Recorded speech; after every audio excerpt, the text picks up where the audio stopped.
sabab Kanalimiz bo'lib kuzatuvchilari shu video qo'shilib kengroq ketdi. tarqalishi uchun bir donadan like bosib va o'z obunangizni va man izohlarda o'z aytayam fikringizni o'tiraman qoldiring. dedingiz, man Siz nima aytayam degan o'tiraman, fikrdasiz? aytayam o'tiraman. Menga ham qiziq.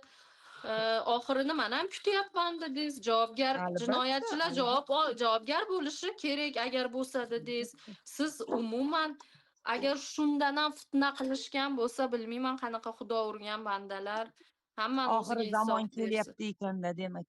Ha. Insonlarda umuman mehr, oqibat, shafqat hech narsa qolmabdi-da. Bir bunday Agar bir musulmonman deyishga, bilmadim, musulmon deyishga arzimaydigan bo'lib qoldi. agar Astag'firullah. masalan qing'ir niyatingiz qing'ir yoki qing'ir ko'ngilda kirganingizda siz o'zingiz rasmingizni qo'ymasdingiz, birinchidan ismi familiyangizda kirmasdingiz. O'sha qudangizga nisbatan g'ayriligingiz, bir qing'irligingiz bo'lsa-da qalbingizda, leviy profildan ham kirib, gap poylab o'tirish mumkin edi. Haligi Men agar oshing halol bo'lsa, ko'chada ich qilib siz nisbatan bir g'ayrligim bo'lsa, xizmat olib turarmidim endi. o'shani ayting.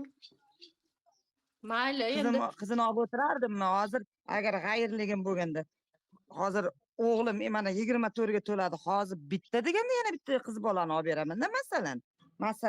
Nargiz 50 ga kirganlarga ham qiz bola tegyapti. Agar men g'ayrligim bo'lganda-da, ikkovi yaxshi ko'rdi bir-birini, topishdi.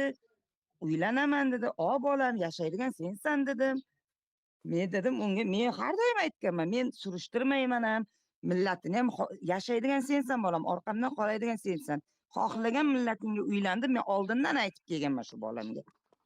Shu qizni yaxshi ko'rdi, olib berdim, Allohga shukr, mana ikkita nevaram bor.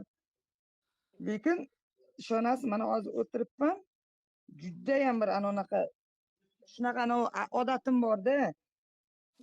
Ana qilmagan ishingni qildi desa bor-ku, nohaqlikka chidolmas ekansizda. O'zim mana qila olmayman-da, joy topolmayman o'zim. Nargiz opa, Chidolmayman. mani holatimni endi tushundingizmi opa? Men avazbekman. Avazbek, savol bermang, iltimos. Hozir yana bir narsalar bo'lib ketmasin, jon uka, iltimos sizdan. Men xafa bo'layotgandim. Mani shunchalik tuhmat qilib yuborishyapti deb. Xafa bo'lmasam ham bo'laverar ekan, o'zini radnoy qudasini so'rab surishtirmasdan shunchalik qilayotgan insonlar bo'lsa, mayli, men xafa bo'lmadim bugundan boshlab, xafa bo'lishni to'xtatdim men.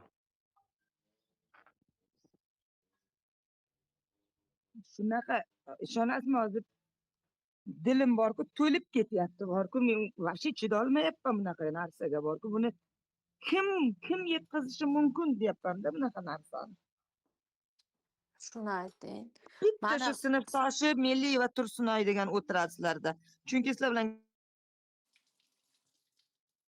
gaplashayotganimda menga сообщение yozdilar hech kimga. Yaxshimisiz? Nima, tinchlikmi? Ha, tinchlik, nima desam, katta o'tiribsiz ekanlar, taklif qilishibdi, o'tiribman deb yozganim. Hamma gapni eshitib o'tirdi-ku, shu ayol ham quda andalik-ku, nevaralari bor-ku. Yetkizsangiz ham to'g'ri yetkizmabsiz-da, o'sha yetkizgan inson. Nima qilasiz? Yolg'on yashir qilib, fitna qilib, ikkala xudoni o'rtasiga sovuqchilik tushiradigan holatda yetkizib. Ertaga ajrab ketsa, ikkita nevarasi, otasiz yo onasiz qolsa, siz qiyomatda o'sha yetkizgan ayol, fitna qilgan ayol javob berishini bilarmikin? Qiyomatda emas, shu dunyoni o'zida javob beradi. U qiyomatgacha yetib borib shu dunyoni o'zida shunaqa azoblanadi. Astag'firullah, men xudo emasman-da birovga jazo chiqarishga. Nargiz opa, siz xafa bo'lmang. Ularda og'zidan chiqqan gapiga, ularda tuhmatiga siz javobgar emassiz. Ularda o'zini og'zidan chiqqan. Siz nimaga xafa bo'lasiz? Sizdan chiqmagan bu gap. Chidolmayman-da. Chidolmayman. Men qilgan ishimni qildim deyman, qilmaganni qilmadim deyman. Mana har gapga shu. Nargiz opa, mana ko'rdingizmi? Alloh shunday mana shaxsan sizda ko'rsatdi. Avazbekni endi tushunyapsiz siz. Ich-ichingizdan tushunasiz. Yo'q, Avazbekni gap tushunishda emas. Agar ularda fakt bo'lganda bu yoqqacha dalil o'ziga qo'yib qo'yardi shu narsani. Mana qudasi u bo'ldi, bu bo'ldi deb. Yo'qlik uchun, tuhmatlik uchun qo'yilmayapti-da.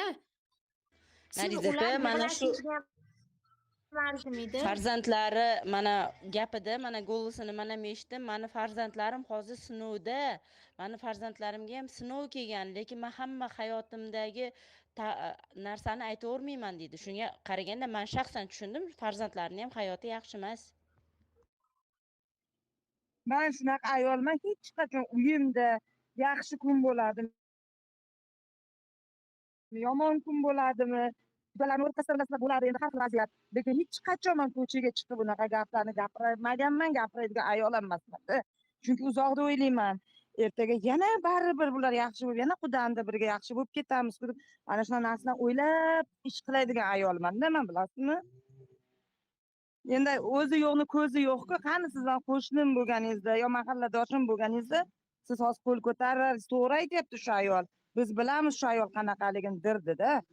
Menga hozir bilasizmi nimaga alam Opa, qilyapti menga? Sirdaryoliklar Ikkita bolam siz haqingizda gapirib o'lishgan. ikkita bolaga ham bo'lib ketyapti.